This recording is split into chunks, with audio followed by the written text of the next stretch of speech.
Hi, Kim here from Keep Fit with Kim. Today's workout I'm going to use a ball. If you don't have one, don't worry, you can imagine you've got one. You can use a small cushion, a child's ball, a smaller ball. Nothing much bigger than this though, because it won't work very well. You could also use a yoga block if you have one. Don't worry if you don't though. All of these exercises can be done without it.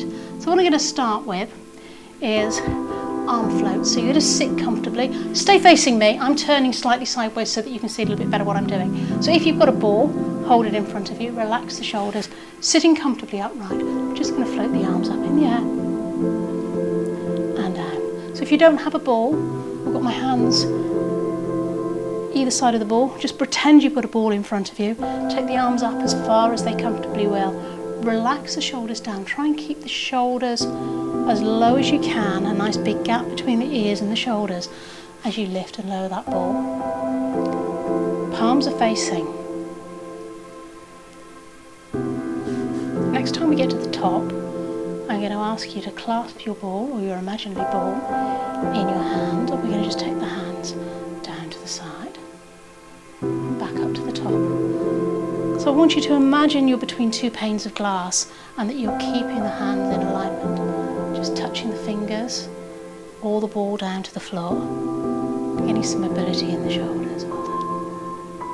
Well done.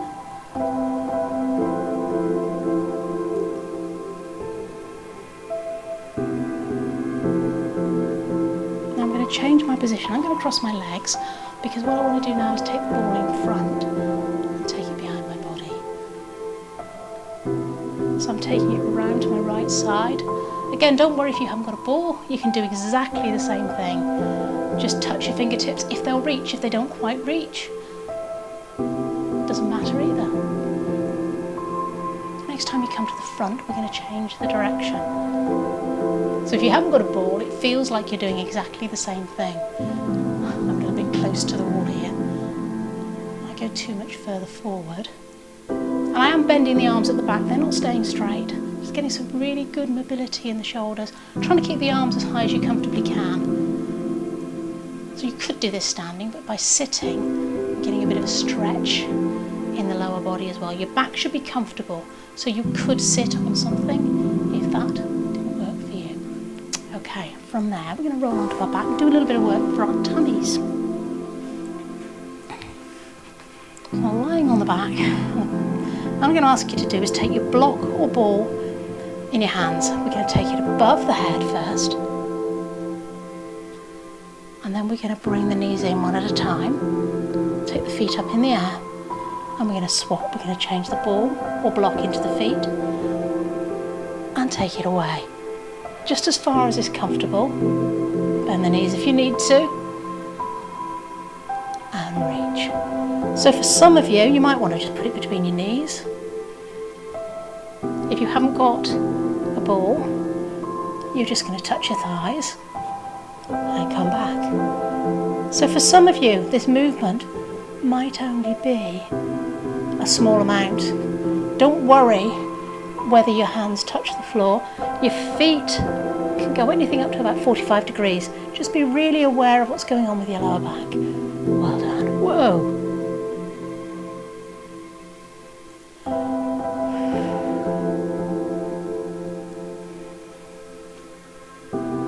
When you've had enough, hug your knees into the chest and rest. Those that can, we're going to do 2 more. That was 1. That was 2. Bring the knees in and rest. So ball stays between your knees if you've got a ball, or your block, or your imaginary ball. Bring the feet a little bit close to the body. Open up across the back. What we're going to do is squeeze the buttocks tight and roll up into bridge. Well done. Now, let's first of all roll down the first time. Let's hinge actually rather than roll. So I'm going to ask you to hinge up. When you get to the top, float the hands above the body in that same sort of position, so palms facing. Doesn't matter if they don't touch, bring the arms all the way down and roll back down to the mat. Well done. Bring the knees in down close to the body. Come up. Squeeze the buttocks. Take the hands above. Bring them back. Roll down. Engage the core. Bring the knees in. Take the knees back down. Squeeze up into bridge. Arms float. Arms come back. Squeezing those buttocks. Hinge back down. Bring the knees in. Grab the ball. Knees go down. Really engage that core. Really control. That's quite a hard movement. Take the arms above. Squeeze up. Bring the arms back. Let's take the arms above again. And back. Rolling back down. Coming round to face me. If you need to sit on something here to make it more comfortable for your back, then please do. Legs out straight in front, hip width apart. And we're going to take the ball away and roll up. Bring it down behind the head. Take it out in the right hand, round the front. Out the other way, behind the head. And up, almost if you're throwing it. Bring it down to the floor. Other way, taking it up behind the head. Rolling it out and round. Back the other way. If that gets too much for your legs, then please bend them up. Feet flat on the floor if you need to. Up. Behind the head. Rolling it round to the right. And round to the left. And back.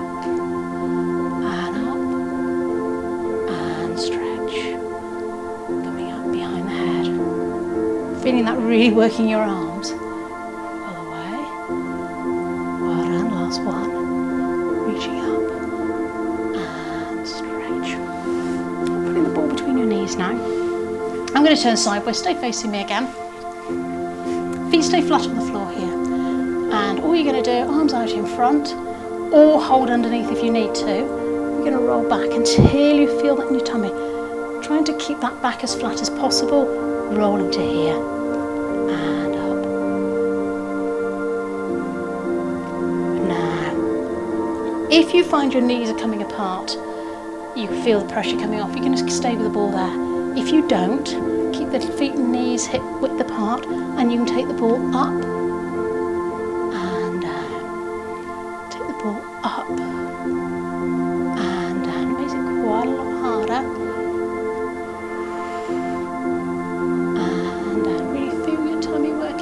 Begins to shake, you're going a little bit too far, maybe don't lift the arms so high. If you're really struggling with that, put the ball back between your knees, slide your hands up and down, grab underneath, give it a rest right from there. Let's relax down onto the mat, bring the knees into the chest, give them a hug and roll. Okay, from here, feet very under control, so really try and hold your belly as flat as possible as you take the feet down to the ground. Arms out to the side, and you're going to allow your top foot to come off the floor as you roll down the knee onto the ground, holding the ball together. Now, if you don't have a ball, you have two choices. You can have your feet and knees together and let that foot come up exactly the same. If your back's really tight or you've got osteoporosis, please don't do that. Take the legs wider and just pretend you've got a ball. Just come onto the outside of the feet. Those who want to make that a bit harder can actually have the knees up here and roll side to side. So leave that one up to you. And you can actually make it even harder by straightening the top leg. Except I've got a wall in the way here, so really be cautious of what you've got around you that might be kicked or you might hurt yourself on. You've got to do whichever version works for you. So rolling to the floor, might be the best option. Okay, let's have a little bit of relaxation of the back. Bring the knees into the chest. I've put the ball out the way now. Just roll your back into the mat. Well done. Worked you quite hard again today. At least it feels so to me. Ease in, coming up to sitting. That's all for today. I hope you enjoyed today's toning workout. I look forward to seeing you oh dear. I look forward to seeing you in the next video. Bye for now.